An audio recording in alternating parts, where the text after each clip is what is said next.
All right. What's good? Back for another episode with two defensive guys and the specialist of specialists, BT Potter. So we're gonna get right into it. Y'all 3-0. Won the opener, got off to a good start. We'll go with T-Bone first, Tyler Venables. How do you feel 3-0? How's it feeling? Well, obviously that's the best we can be. Right. It's good to be 3-0. Like last year, we didn't get to be 3-0. So it's a good feeling. Right. BT, how you feel? Yeah, I'm feeling good. Just excited. Kind of like what Tyler just said. It's been a while since we've been 3-0. So it just feels good to be back there. Right. Malk, how you feel? 3-0. Feel good, man. I feel like we're in a good spot. A lot to get better, but like T-Bone said, this is the best we could be, definitely. And it's always good when it's the O at the end of anything. And just making sure that we stacking days and become 4-0 this week. Right. That's what I was talking about the other guys. It's just like last year, you kind of take it for granted, like 3-0. Like, we always like look towards the end of the season, going to the playoffs, going to the Natty. Sorry, I got these dogs in here. And then, but to be 3-0 is like it's a good accomplishment. It's a good feeling. It's going into like, I guess how you guys been playing. Like, what are things that y'all want to see improve? Obviously, the fans on the outside got different perspectives on what goes on. But as far as the inside, like when y'all watch the tape, where you see the flow of the game, have some offensive guys on first, but just like, I guess we go defensively to BT, and BT's kind of like the captain of the whole team, so he can give some insight to whatever. When y'all look at the defense, like what are things y'all want to see improve going forward? You want to go first, T-Bone? Yeah. I would say just kind of basic fundamentals, really stress details, and like tackling, making right angles, never really forgetting to do the little things right. You can always improve on those. Regardless of how good you actually do them, there's always room for improvement. Right. And so I would say basic fundamentals, tackling, angles, and then really just getting our scheme down, getting our details in, and continue to build off of that.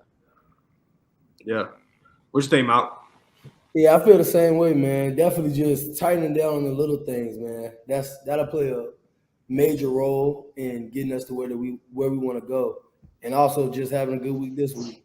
Like stacking days this week and make sure that we are all focused in on our keys. I feel like that'll lead to success and better play as the season goes on. And everybody just knowing their assignment and knowing the things that they should be looking at and paying close attention to the little things each day of the week.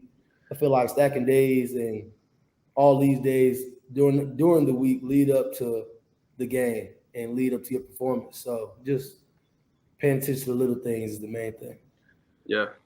What bro, a lot of times people from the outside be coming for people's heads like really too soon. Like people just like start talking about West and all that stuff. Like it's from a player perspective, how much ownership like some of the things that happen in the game are y'all taking? Because I feel like fans like, oh my gosh, are we getting out coached? Like when they see the past 2 games, I feel we've had some really good moments, but there have been times I'm like, they get too many yards. You know what I'm saying? Not like what kind of ownership are y'all taking? Like what's your perspective on like that side of things too? Maybe Matt first. I feel like we have to take a lot of really almost all of the ownership for it because coach is going to coach, but players got to execute calls, man. And we just got to have a laser in focus to our assignment, and we have to understand the assignment too. Everybody on the field, like the whole 11, has to have a good understanding about what they have to do and what everybody around them job is to do. And if we're able to do that, it'll be a lot better performance, play in and play out. But I feel like the responsibility lays on the players, and we just have to make sure that we focused in and we locked in throughout the week, and we have a good attention to detail. Yeah. Yeah, I would say there is no perfect call. There's some good calls for each scenario, of course. But at the end of the day, you still got to play your fundamentals. You got to make the execution. You got to tackle. You got to straighten your details as a player. And so I think 100% of it is on us. Because you can't put somebody in a perfect position ever. And at the same time, there's some bad calls. There's very few bad calls. Like in the game, I'm not saying us. I'm saying right. it's not like they're making calls, giving us where they're putting one hand behind our back and screwing us. That's not the case at all. Yeah. And we're definitely not getting out coached. Coach West has done a tremendous job with controlling our defense. And, at the end of the day, we got to go out and execute a scheme to perfection. Right. For sure. BT, on the other side, bro, how are you feeling? Are you 100% on field goals this year? Yeah. So far. Come on, man. Look, it's a good feat. How you feel? How you feel like the game's been going? Last game, I feel like special teams has been a big key this year. Just like on every end. How are you feeling? Right. Yeah. I feel like special teams is a big part of it, but it's just we need to be able to complement the defense and the offense, like give them good field position, score whenever we're called on, that kind of thing. But as far as improving, man, we just gotta. Everybody on special teams just has to prepare because, I don't know, for me, like whenever I prepare well throughout the week, I'm just confident whenever it comes to game day, and it's just like muscle memory. So really this week, just each day, just do something productive to prepare yourself for the game. Right. Bro, a couple of plays we'll break down. Just like, all right, we'll go Malk first. Walk people through the pick. Just like, no insider training, but just walk people through like what your assignment was on that play and then how it came to be.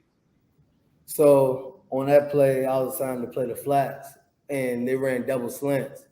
And prior to the game, Wes and Khan, they were harping on like making that same exact play.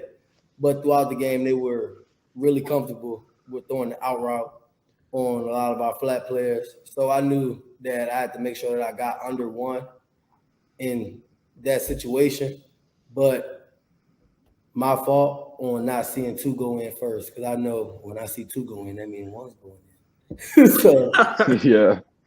And people, what they mean by 1 and 2? 1 and 2 are the receivers. Yeah, 1 and 2 are the receivers. Yeah. Like inside receivers, 2, the outside receivers, 1, and so forth, so on. But Bear Carter made a great play with breaking the ball up, and when I saw my receiver, the outside receiver, going in, knew they had to squeeze the zone back, and saw the ball in the air, and it was trying to make a play.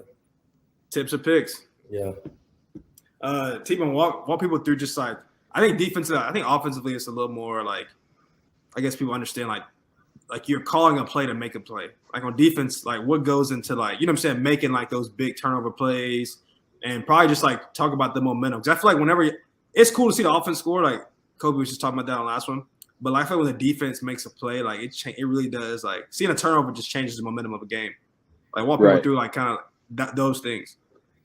I would say that as a defensive guy, you don't really play to make a turnover, but you happen to be in the right spot and you execute your details to where it does happen.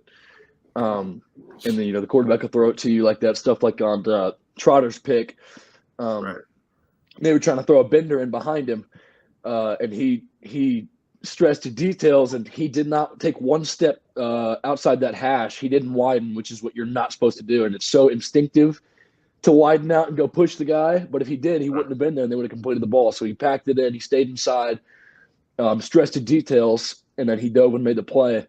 And that's just extremely positive for a team. To get a turnover like that totally changed the game and kind of get in the back of the quarterback's mind. And he's like, oh my gosh, I really just threw that pick. And then they kind of lose confidence in themselves. And you can really build off that momentum, interceptions, fumbles, everything like that. They're huge momentum plays. Yeah. BT, just talk about like flow of the game. Like what gets you excited during the game, BT? Yeah, no, I mean, obviously turnovers, but at the same time, it's like scary because like whenever I see them get an interception, I'm like, oh God, I got to go. Like, we not like to get a little warm up in before I kick, but then I'm like, if I'm gonna get a pick six, I got to go out there just cold. But nah, that's always fun to see. But nah, I really just like whenever we get past like the ball's on the 50-yard line, that's when I start getting excited. Right. What goes in your warming up? Because people see you over there kicking that little net. Like, walk people through that, all that. Yeah. So like, just try to.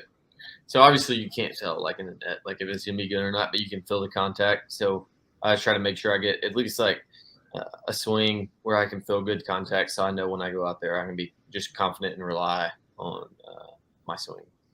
Yeah. Cool. All right, last one.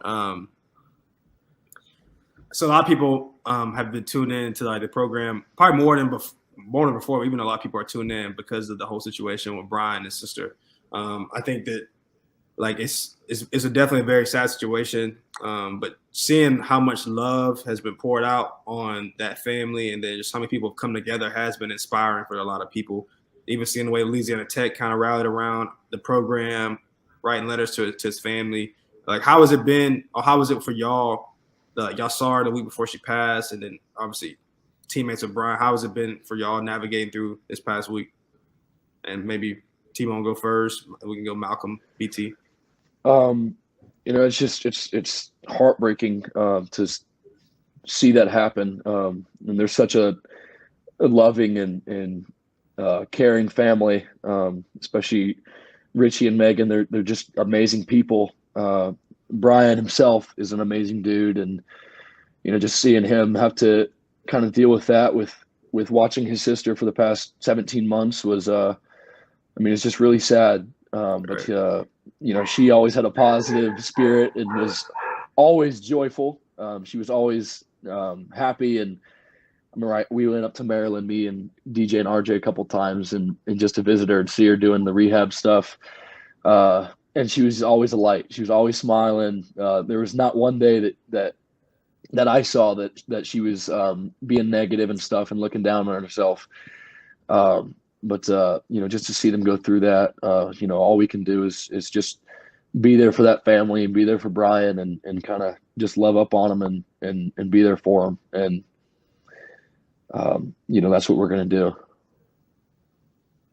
For sure. Malcolm, how was it like kind of seeing her the week before and then just I feel like Clemson always plays a purpose, but just kind of giving an extra purpose to the week and just seeing how y'all honor her. The fans rallied around really quickly with the gray out. How was that for you? Yeah, it's definitely really rough to see beautiful spirits go through rough times, man. Yeah. And to see his family have to deal with that pain and to know all that they have on their hands right now, I know that's very rough, but it's like we just want to share the pain as much as we can, as Sweeney says, and try to rally behind him and his family as much as they can. We know how great of people they are and how beautiful of a person Ella was. And we just want to make sure that we're supporting them in any way that we can and being a helping hand in any way that we can for him and his family, letting them have a shoulder to lean on, man. I feel like that's very big in these next couple of weeks, making sure that Brian and his family members also have a shoulder to lean on when they do need one. Yeah, BT, I guess like they were alluding to anything that you like just going through the week. Obviously, the week before was I did Tiger Walk the first home game, and then kind of seeing like some more fans rally around since the passing, since our passing. Just like how's it been for you just experiencing all this? Yeah, no, I remember. I guess it was right before the Furman game.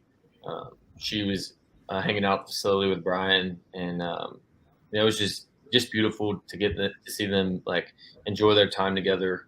And I think it was just really good for Brian, but it just breaks my heart, and it's something that I don't think anybody can ever really just imagine going through.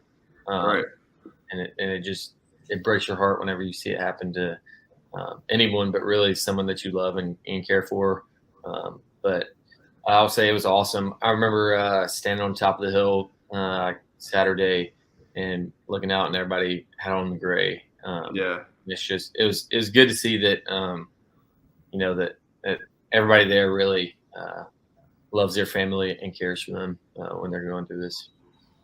No, it's pretty special, man. Like I think the season already didn't have a lot of purpose. I think it just added some extra purpose to the season, and then just man, like I think it's encouraging. Like I said, on and off the field, I feel what Clemson's about, and then just back to football. I think it's just y'all been playing well, man. Really excited to see y'all continue to flourish and grow as a team. I think it's gonna be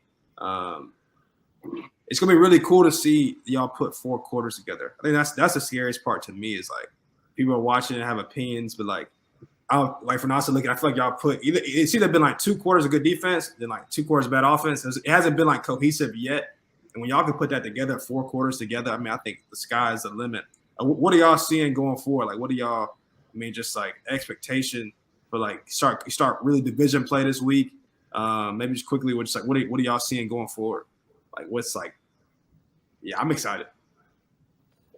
Yeah, I'm very excited for going forward. Also, man, like just knowing that our team can play complementary football, and I'm really excited to see that in the near future. Like just seeing our offense and defense, special teams, all complement each other, and we all know what will come from that. And it's very pleasing to see that we have units on all three units that can complement one another. But when they all start to work together as one and complement each other and throughout the game, I feel like that'll take us to the next step.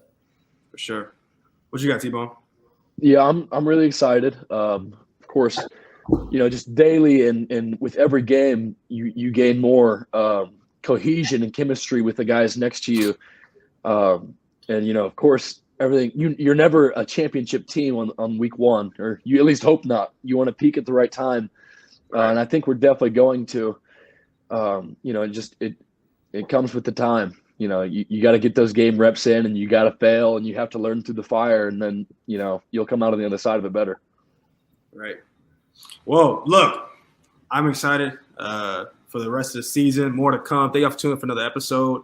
Have these guys back in a couple of days, couple of weeks. More to come. Y'all stay tuned in. Palmetto Cat Crew. Appreciate y'all. See y'all soon.